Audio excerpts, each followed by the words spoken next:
All right. So I'm milking this for all it's worth. Once again, I'm trying to be honest. I'm just trying to be, take up, mask off. I'm milking this. I'm milking this idea of CHAZ, just like a lot of, you know,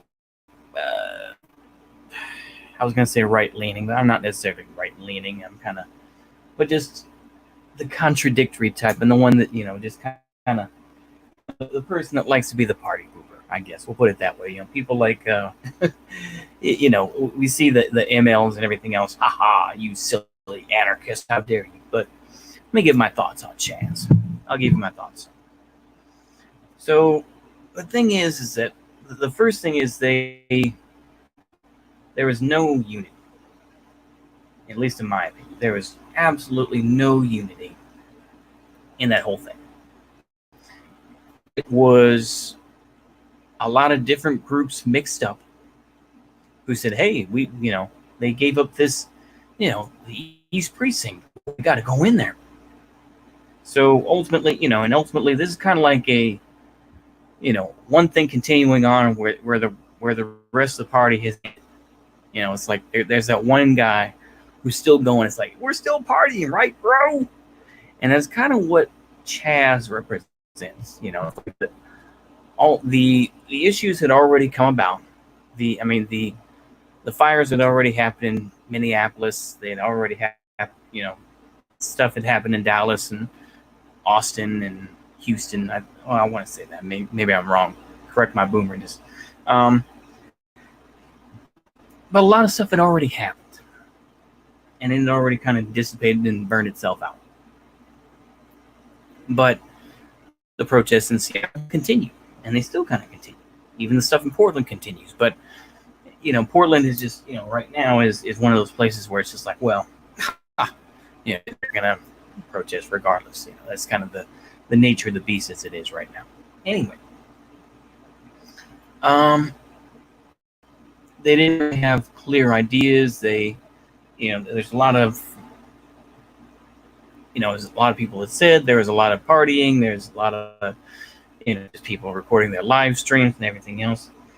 But we saw that, of course, the security forces did start to come up. And that seemed to be one of the only that was really sort of planned for. I'd say sort of. Just one moment, folks.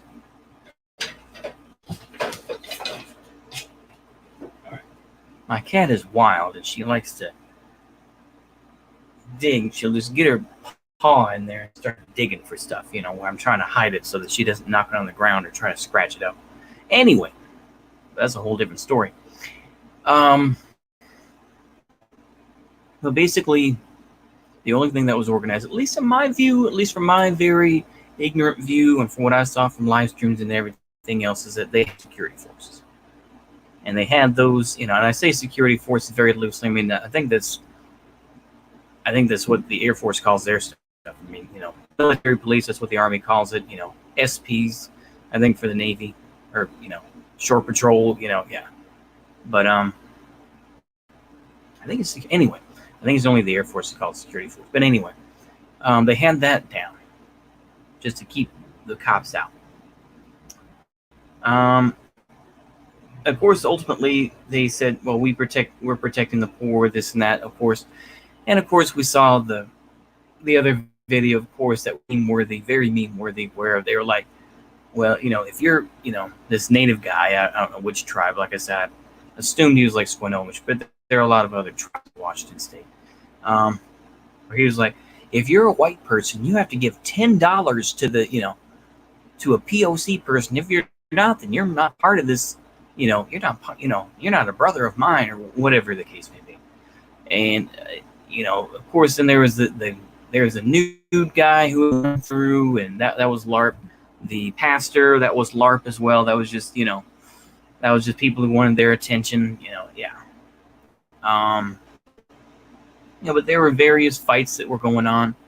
Arguing, bro, this is supposed to be. We're supposed to be together, bro, and all this type of thing. And of course, the first thing that did happen was the death of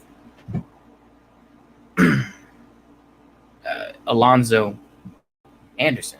Why do I keep saying Alonzo? Yeah, Lorenzo Anderson, the rapper. 19 years old. Now, of course, as we say once again, we need to say this for the record. There were people like Vosh who were saying, of course, because someone had said in their chat, Vosh, that person, that was a right winger that did that. That was a Nazi that did that kid. And of course, people on the ground were saying, it was beef. It was beef between gangs. So what it was beef. It would continue on even after capitalism or anything else. You think that people's minds are going to change? I mean, if you that deep in the streets, you all gonna be, be like, yo, I remember that beef. I remember you banged my sister, or whatever the case may be, or yeah. I mean, if you that deep in the streets, that stuff doesn't go away. You crazy kid. What up next? What's up next? Of course, you can talk about, of course, the pizza coming in and everything else, on the first couple of days. But yeah,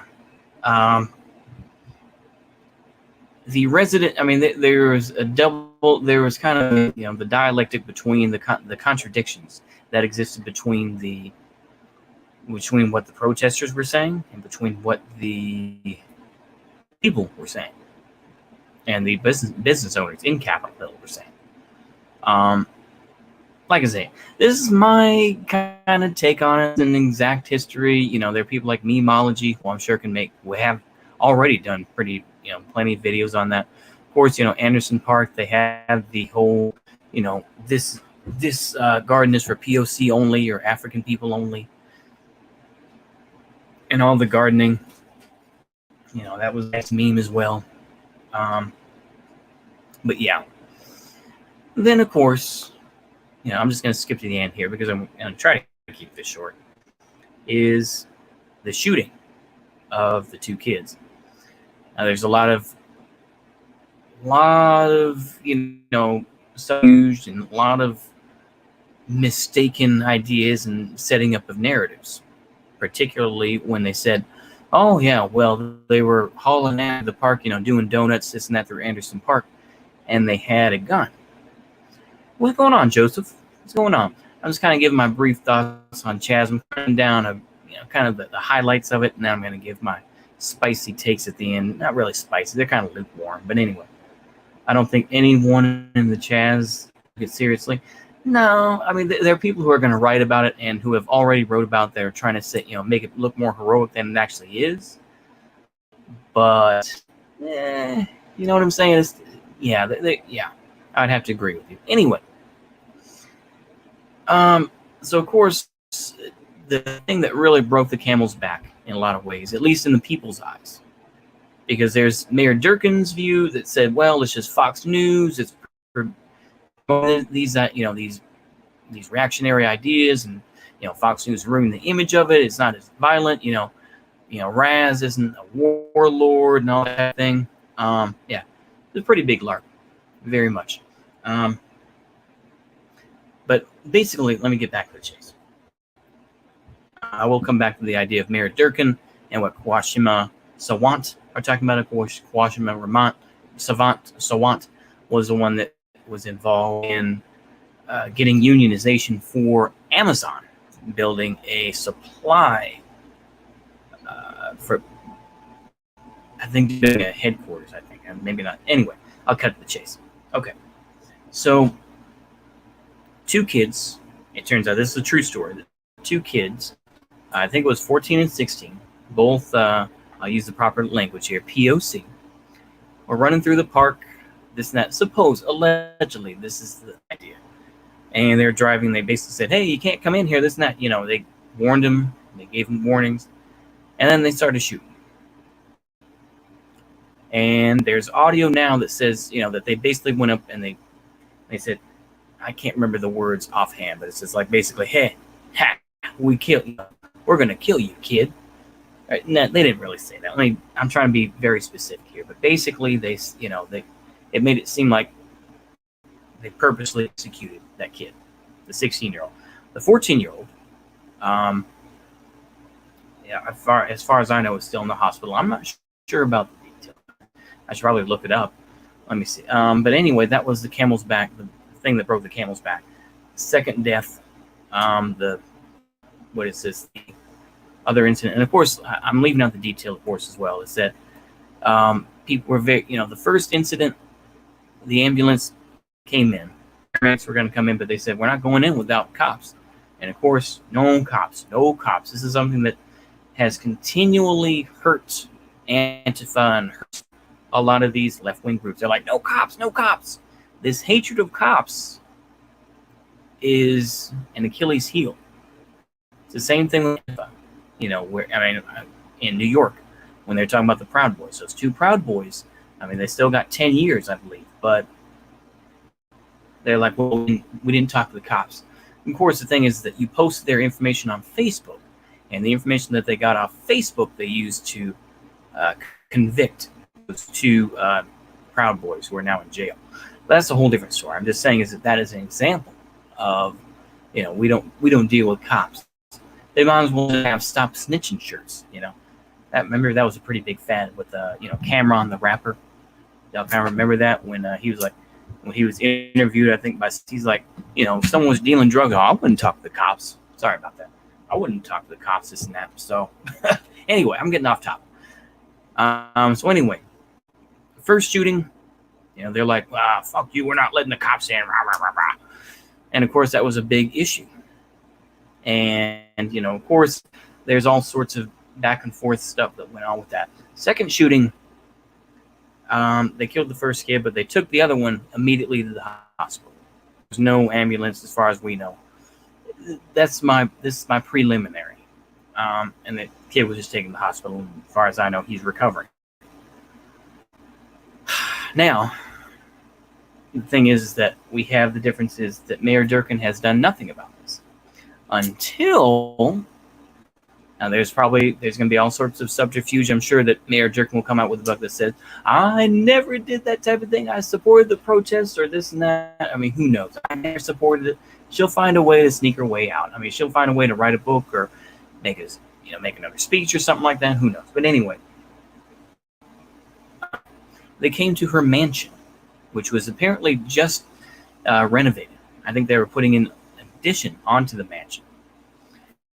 They came and they started protesting. That was the breaking point for her. And then the next day they said, we're done. We were supposed to end this on Sunday, and we just, we basically just let them, have their way, and we didn't do anything. But now, guns out, basically. Now, we're taking off the kid gloves. We're going in. So, backhoes and front loaders and everything else, they, and jackhammers break up the dividers, breaking up the barriers, and it was on and popping. Next day, now we see that the cops, with bicycles in hand, they're like slowly moving up, kind of like in a phalanx. That would be my best description of it. So they moved up in the phalanx, and then they retook the East Precinct, and they were all kind of, yeah, we retook it. They looked as goofy as they could. And they probably did it for the camera. They said, yeah, go ahead and look goofy, this and that. Now, as far as I know, I'm trying to be fair, I'm trying to be objective here, but I think that this protest is still going on in Anderson Park. They still have some tents, and they're still trying to keep this going. But I think that the energy is dead. It has really died. Now, of course, they're still up. That's the way it goes. But what do I think about it? Well, what I think about it is this. Sorry, the cat is being wild right now. Come on, get down. Come on. Yeah, that was weird to watch. Yeah, definitely was. And especially with the cops, carrying the bicycles and kind of moving in the phalanx and everything like that. I think that in some of them, of course, have their billy clubs and this and that. And you saw people to a point, this and that. I'm not going to sit here and praise the cops or praise that. I'm going to try to be a centrist in that way. Anywho, what do I think about it? Well, the thing is that you change it from an autonomous zone to an occupying protest. Of course, they try to say occupied protest, which connect with the Occupy protest back in 2011. And that didn't really work out that well. So they just changed to occupying protest. Or as they said, organized protest, I think, is the word that came out. This goes to show that you already have, you can't even decide what the name is. If you can't even decide what the name is, what the hell are you doing? And then, of course, I mean, I did leave out, I'm sorry, I forgot.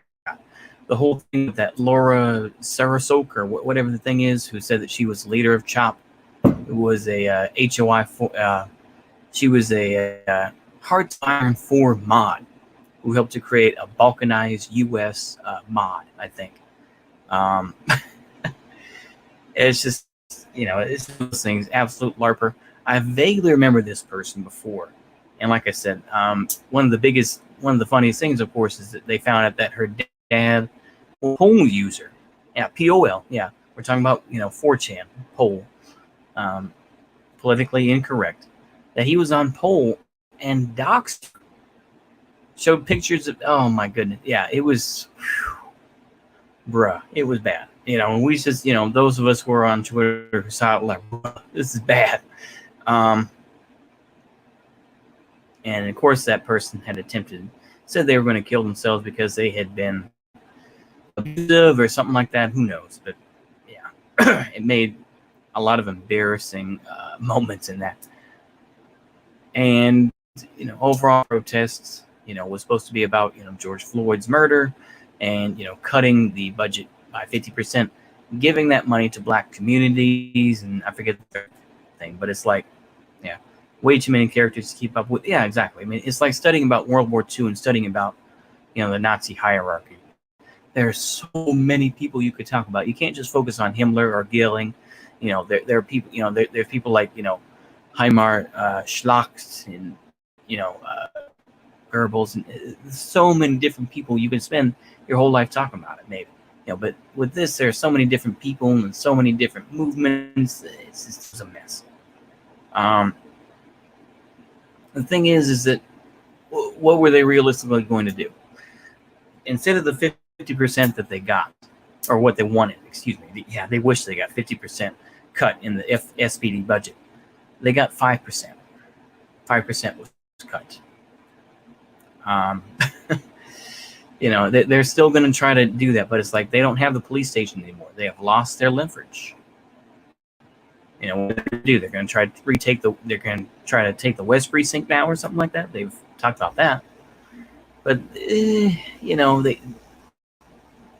thing is that once again, it is made racial, the identity politics, where it's just we're going to help black businesses out, and it's just like, okay, you're going to do that, huh?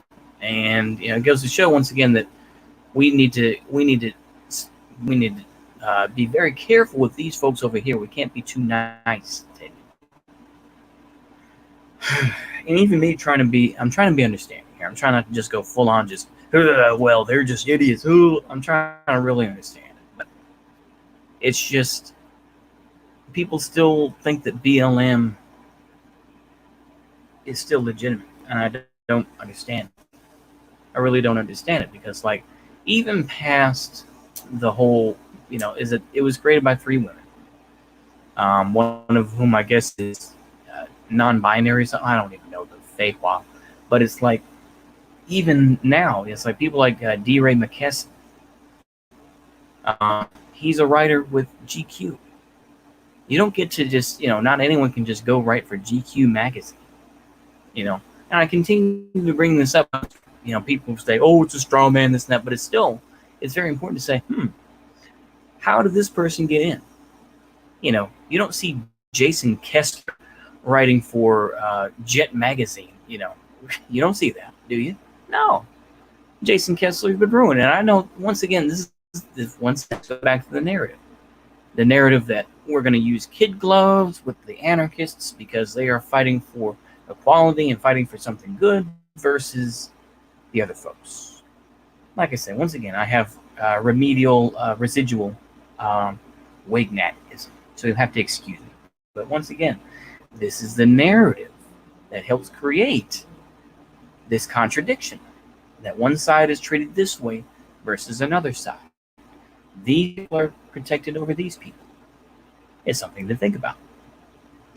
Um, that's all I can really say. This is, you know, eventually, I'm sure, we read a couple blog posts from folks earlier today with, that Jason Unruh gave as links from his short little 2 minute, almost 3 minute video talking about Chopper CHAZ, and he made it himself, and it's really ridiculous. It really is ridiculous to see all this stuff happen. Um, Overall, it seems that nothing much is going to change from this. Yeah, it's like statues have gone down, and you're going in. Apparently, or I was watching King 5 News, and they were saying that they are going to protect the big mural that was on the street that said Black Lives Matter. They're going to get rid of everything else, the rest of the art or graffiti. They're going to power wash the rest of that away, but they're going to keep that big old Black Lives Matter thing to say. 7 videos today? Holy crap, did I make 7 videos? Wow.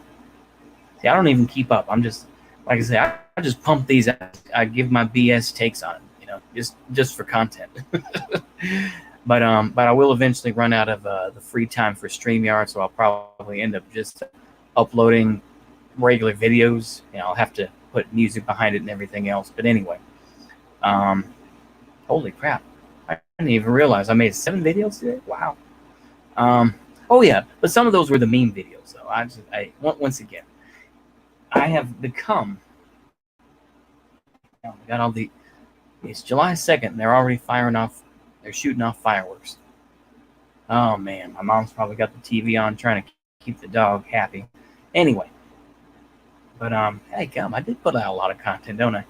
I pump it out like nobody's business. Anyway, I'll probably shift gears a bit and just go straight into book stuff. But yeah, it is ridiculous. Yeah, because postmodernist retards have reinterpreted their nonsense in such a way to make it fit into race relations framework and called it intersectionality. All the brain bugs have started going off about capitalism and hopefully calling themselves Marxists because they're too stupid to hide it. Yeah, that was one of the things about BLM. I saw that with this guy Xi Jinping, and where he was like, watch who you can't talk about. And he's like, once they talk about Israel and Palestine, they're like, oh man, now they're saying it was co-opted, this and that. Yeah.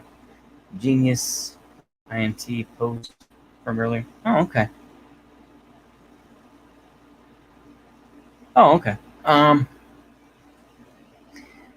You want to hear my spicy? Well, that wasn't really a spicy take. That was kind of boring. Okay. People are still defending property all across 4chan. Oh, okay. I don't go on 4chan. The most I do is like, I go in Discord to steal memes. That's all I do, and go on Twitter. But yeah, that's about it. After all this coronavirus, huh? Yeah. I mean that's 4chan is gonna be 4chan. I mean, I've heard that a lot of it is still it's very cringy, this and that. I saw them. It's like, like I said, I don't really mess with that, but okay. It's so blackpilling because it will never change. Yeah. I mean, if we're talking about 4chan or just about BLM, I can agree on both. I'll end this with just my spicy take. No police reform, no UBI, no nationalized healthcare. Yeah, that's true. Yeah, the police reform has already, once again, they shot themselves in the foot and shot a kid, literally, which makes it worse. Now, let me say this about the 2 kids being shot and 1 dying. I say it just as a sense of what the hell were they doing, and just as it is a bit of snobbery and like, how, you killed 2 kids. Ultimately, I'll admit, I don't have the sympathy, and I'm just using it as a talking point to be like, aha, ooh, you did that, naughty, and that's not the proper way to do it. I will admit, you should have legitimate concern, due to a point, but I'm just saying using it the right way. Don't, I'm saying do as I say, not as I do. Yeah. Are you? No. Yeah, it's gotten really sad how things have gone down so badly. Yeah. Oh yeah, it is. It's very sad. And we're all just kind of stuck in this whole thing together, aren't we? We're just kind of stuck in it. But I will conclude. I was going to say my brief opinion about Israel and Palestine. A lot of the time, people support Palestine for just the one thing. Yeah, the only way something like anarchy or libertarian can ever work is if you have a disciplined group. Yeah, once again, I agree. And that's a good thing about ML is that it enforces a military discipline culture. Yeah, unfortunately, the only large ML group I can think of is like what, the PSL, Party of Socialism and Liberation. Which, as far as I know, that's more of like an up north, like Philly type of thing. It's not really, maybe it's national, but they kind of keep things to themselves. And then you have like other stuff like that. I don't know too much about the PSL. I hear little bits here and there, but I don't want to deal with cringe, so I don't follow those types of folks on Twitter. But anyway, let me finish up with my brief thoughts. I've said this before, but I'll say it again on Israel and Palestine. The thing is that the issue is not Israel that you should talk about. The issue is what you should talk about is the relation between all the different Arabic countries and what happened and why. A lot of the times they don't like each other far more than they dislike Israel. The issue, it's like for example, you can talk about King Hussein in I'm sorry, I had a brain fart there. In Jordan. And you can talk about how the Palestinians live in squalor, as far as I know, in some cases. And then, of course, you can talk about the issues of Egypt and, did Egypt go far enough in trying to retake Palestine? Yeah, Hussein Assad, exactly, yeah. And we're talking about Hafez Assad and Bashar al-Assad. Hafez Assad, a lot of the time they say they didn't go far enough. And this is why a lot of the Arabic countries, I'm not trying to be racial here. I'm just saying, I'm not saying Muslim countries, because a lot of the time it's not necessarily Muslim leaders. People like Assad, they are, I think roughly, I've forgotten the minority that they are part of. But even it's just unofficial. I can't think. Oh, it's going to bug the hell out of me. Anyway, I'll let it go.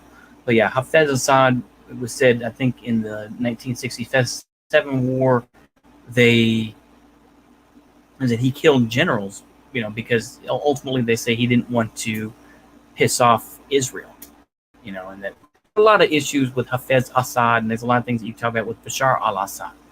And that basically, I think, I'll be honest, is that, ultimately Syria has sold their country to Russia. They have made themselves a Russian satellite. Places like Latakia province has become a Russian province. It doesn't belong to Assad in any way. And yeah, and it's the same type of thing. Even with Lebanon, PLO back in the 70s and 80s, they were like, hey, what the hell are you doing in our country? We don't want the IDF, shooting at us because you decide to come into our country. Hey, get the hell out. They're talking about the PLO specifically, And so there's a lot of antagonism, not just based on the Sunni Shia, on the history aspect. And, if you talk to, a lot of Iraqi expats in diaspora and talk to, Algerian folks, there's a lot of hatred that goes back and forth. And, it's the same thing with the Sunni Shia split. I'm far too ignorant about it. You can get into the whole issue of, I was talking to myself about this, but it's like, the Muta, the whole, split between, I think it's like Ali, I'm in transgender stuff. It's just not, I'm not going to do that. Yeah. Get Syrian Latakia tobacco because of that. Yeah. I think, what is it? The city of Hatay or Haiti. It's not Haiti. I know it's not that, but it's like Hatay in Turkey was once Syrian. I know that's something that's been larped about. But like I say, this goes to show once again is that they have far more hatred for each other. A lot of socialist and leftist countries beef with each other over nonsense. A lot of purely violent. Yeah, it's the same thing. Like I say, yeah, it's the same type of thing with Arabic countries in general, which were some of them were leftists. You know, people like oh, my brain fart. Israel. I mean, not in Egypt. Oh, I can't think of it. But yeah, it was a whole lot of mess. And it's just, when they say, oh, we support Palestine. But then, of course, you say, oh, you like Hamas? Oh, no, we don't like Hamas. No, we don't like, the legacy of the PLO. What about Hezbollah? Oh, no, we don't like the Hezbollah either. Oh, So it's like, well, what do you really support then? You support BDS, some empty stuff like that. Yeah. Should do a video on Syrian girl partisan. I don't. Yeah, I mean, I could, Joseph. I don't care about Syrian girl. It's like, yeah, people simp over her, this and that. She is a LARPer. And it's like, she's diaspora. Yeah, and I've said this before, and I kind of agree. Diasporas are cringe, okay? Diasporas, expats are cringe. I think that if there's one hard and fast rule about people like that, it's that diaspora who LARP about being Greek or LARP about being Iraqi. Although I do have some folks, I've talked to online that are pretty cool, that are Iraqi, but it's like, in general, they're cringe, all right? Greek LARPers, German LARPers, French LARPers, I know it's a different type of thing. It's like, oh, well, what about New Braunfels, the way that they speak German, this and that? Okay, fine. In general, I don't care about things like that. It's like, no, they're not going to see you as German. They don't care. It's the same thing as like, you think that the French hate Quebec. They hate Quebec. They don't, they think that they don't speak French. Actually, they probably say that we're more French than the Frenchmen. It's the same type of thing with, people that lived in Rhodesia, the Rhodesies. They say we're more British, we're more English than the English are, that type of thing. But anyway, that's a whole other story. But once again, I've rambled, but that's the way. What is her story? How did she come? I have no idea about Syrian partisan girl.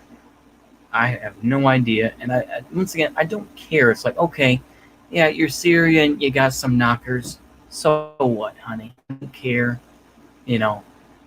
I don't waste my time with her. There's some people who simp for her. I don't. It's like there are a few women that have simped over online. It's like there's no point. Don't do that. It's just, I don't know. I think I've said my piece. I said I was going to give my thoughts about CHAZ. Now I'm giving my thoughts about Israel and about Arab countries and everything else. And I'm just repeating. But at this point, I'm going to I will let y'all know, of course, that I will be doing some more videos, reading the book Revolt of the Elites by Christopher Lasch, the late Christopher Lasch, and I may do another book, The Avengers, which is about the Jewish Avengers, aka Nakam, the group that was formed after the Second World War by Abu Kofner, who were going to take revenge on the German population. So I will give you some aspects about that. Although skimming through the book, it's going to talk more about the partisan operations that occurred in the Second World War on the Eastern Front by Abu Kofner. I think that's still going to be interesting as hell, I think. So I will be reading that. And I think that's all I'm going to say. I think it is. Yeah, I think so. I think I have said my piece, and I'll keep it there. I hope y'all enjoy it. I pumped out 7 videos today. Damn, I pumped out 7 today. Wow. Lucky number anyway, at least in our culture, 7. So I hope y'all enjoyed those meme videos. I hope y'all enjoy at least some of these videos where I'm, just rambling this and that. Of course, Joseph Alterkawi, Glass Snow, Cornholio Fan, 1995. I think that's everybody. I think I will keep it there, ladies and gentlemen. I appreciate y'all making your comments, and I think I will keep it there. So, have a good night. See you later.